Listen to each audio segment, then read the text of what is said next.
Bagaimana cara menghapus hutang yang ada di pinjol yang sebelumnya tagihannya ada sebesar 22 juta dan saat ini menjadi 0 rupiah, tidak ada yang harus dibayar lagi, aman dari sebar data. Pembahasan ini tidak akan teman-teman temukan di channel YouTube lainnya, tonton sampai habis. Assalamualaikum warahmatullahi wabarakatuh, selamat datang kembali dengan saya Beng RG. Pada kesempatan kali ini yang akan kita bahas bagaimana caranya menghapus hutang yang ada di pinjol. Yang subscribe saya doakan murah rezekinya. Yang ingin bergabung di grup silakan klik link di deskripsi video di bawah ini.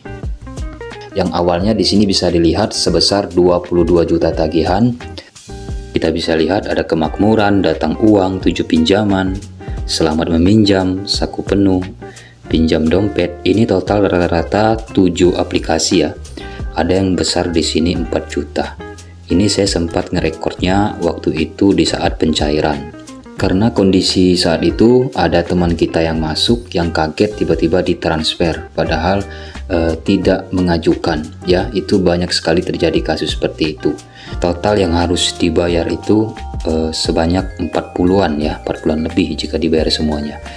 Dan saat ini menjadi 0 rupiah, tidak ada lagi yang harus dibayarkan, tidak ada tagihan, aman dari DC, tidak ada DC lapangan, aman dari sebar data, tidak akan disebar data, dan juga tidak masuk slik OJK. Bisa teman-teman lihat lagi, di sini masih ada tagihannya yang belum dibayar di sini, dan ini yang kondisi sudah tidak ada tagihannya.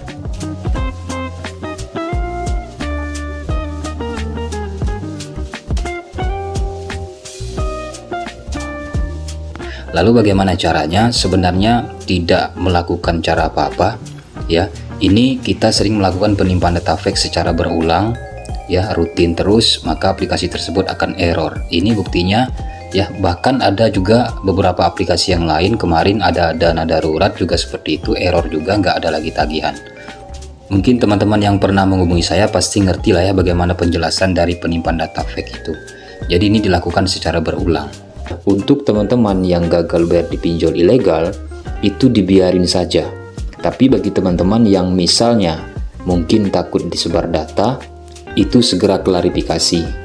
Jika misalnya nggak mau klarifikasi, mungkin takut malu, mungkin takut malah disalahi data kontak, mungkin takut malah nanti akan diskor di tempat kerjanya, atau disanksi sama bosnya, bisa diberhentikan atau bagaimana ya. Yang jelas mungkin teman-teman nggak mau data kontaknya terganggu. Itu ada cara-caranya, ini sudah saya post beberapa tahun lalu, sudah ada juga cara mengamankan data di pinjol. Itu bisa dilakukan, itu adalah step pertama. Cuman yang step kedua itu biasanya saya yang lakukan ataupun tim kita. Jadi seringkali saya jelasin yang namanya pinjol ilegal itu dampak kedepannya itu tidak apa-apa ya. Tidak ada masalah yang akan datang jika tidak bayar. Beda ceritanya jika membayar, data disalahgunakan karena apa? Karena DC melihat datanya itu bagus, bisa digunakan, bisa dimanfaatkan untuk pengajuan di pinjol lainnya. Ya, banyak di antara teman-teman kita itu ditagih sama pinjol yang tidak dikenal. Bahkan DC tersebut mengirim foto memegang KTP, padahal dia nggak tahu aplikasi itu apa. Ya, jadi itulah resiko ketika membayar. Namun ketika tidak membayar, maka datanya untuk kedepannya aman-aman saja. Saya tahu teman-teman ya takut disebar data. Di sini kondisinya ada dua yang akan dipilih. Dibayar cair lagi, tidak akan selesai masalahnya. Tidak dibayar disebar data. Jadi ini kondisinya bingung. Lebih baik dipilih tidak dibayar. Banyak kok teman-teman yang sudah gagal bayar di pinjol ilegal, buktinya saat ini aman-aman saja. Ada yang sampai ratusan juta. Untuk DC lapangan itu tidak akan pernah ada yang namanya ilegal, tidak difasilitasi negara, tidak ada payung hukum. Jadi mereka ilegal, tidak ada yang melindungi mereka maksudnya.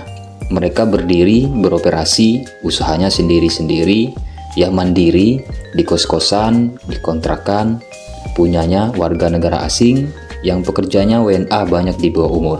Ketika kalian terus merawat pinjol-pinjol ilegal ini, maka nggak akan ada selesainya. Dibayar, nggak akan ada selesai masalahnya. Putuskan untuk sekarang, jangan dibayar. Lihat saja ini kondisinya. Ya, ini punya teman kita ini sudah aman. Malah tagihannya sudah 0 rupiah, tidak ada lagi. Jadi silakan gagal bayarkan, jangan takut. Nanti ada masanya pinjolnya itu nggak ada tagihan lagi, ya. Bahkan ada pinjol ilegal itu tidak bisa diakses lagi, tidak bisa dibuka lagi.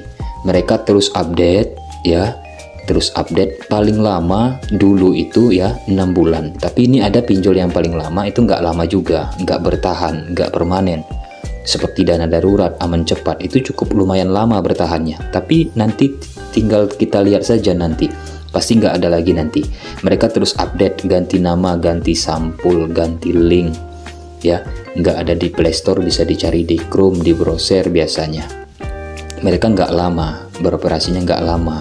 Maksudnya di satu pinjol yang namanya, misalnya ini dana kelinci, mereka nggak lama di dana kelinci nih. Mereka ganti nama lagi nanti, tampilannya beda, warnanya beda, sampulnya beda. Mereka terus update. Karena apa? Karena takut terpantau nanti sama Satgas Waspada Investasi.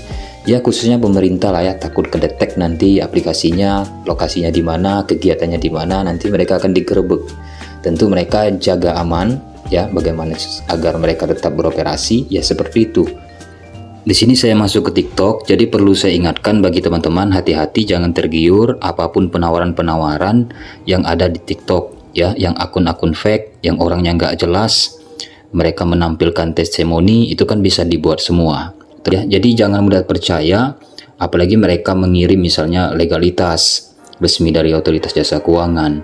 Banyak yang masuk ke saya setelah transfer misalnya 300, nanti diminta lagi 500, diminta lagi 700, ya.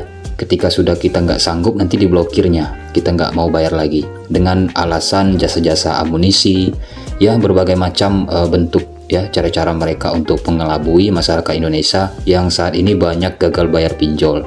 Di sini perlu saya sampaikan juga, ya, ketika kalian berkomentar di VT-VT yang ada di TikTok saya, itu kan banyak, ya, menjelaskan di sini saya bisa bantu.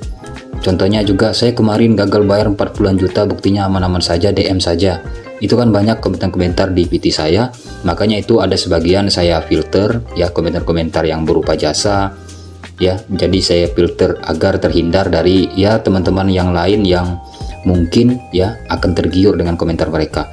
Jadi harap hati-hati. Di sini kan bisa kita lihat mereka mencantumkan nomor WA-nya, itu rata-rata di sini juga, ya, rata-rata nomor WA-nya ada semua di sini. Jadi jangan tergiur.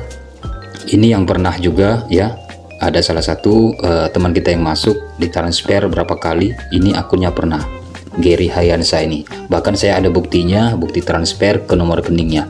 Bahkan saya coba menghubunginya, pura-pura minta bantuan, itu dikirim nomor reknya. Setelah saya tidak transfer, itu langsung dihapusnya. Jadi hati-hati ya terhadap jasa-jasa seperti ini. Oke, mungkin itu saja yang saya jelaskan. Terima kasih.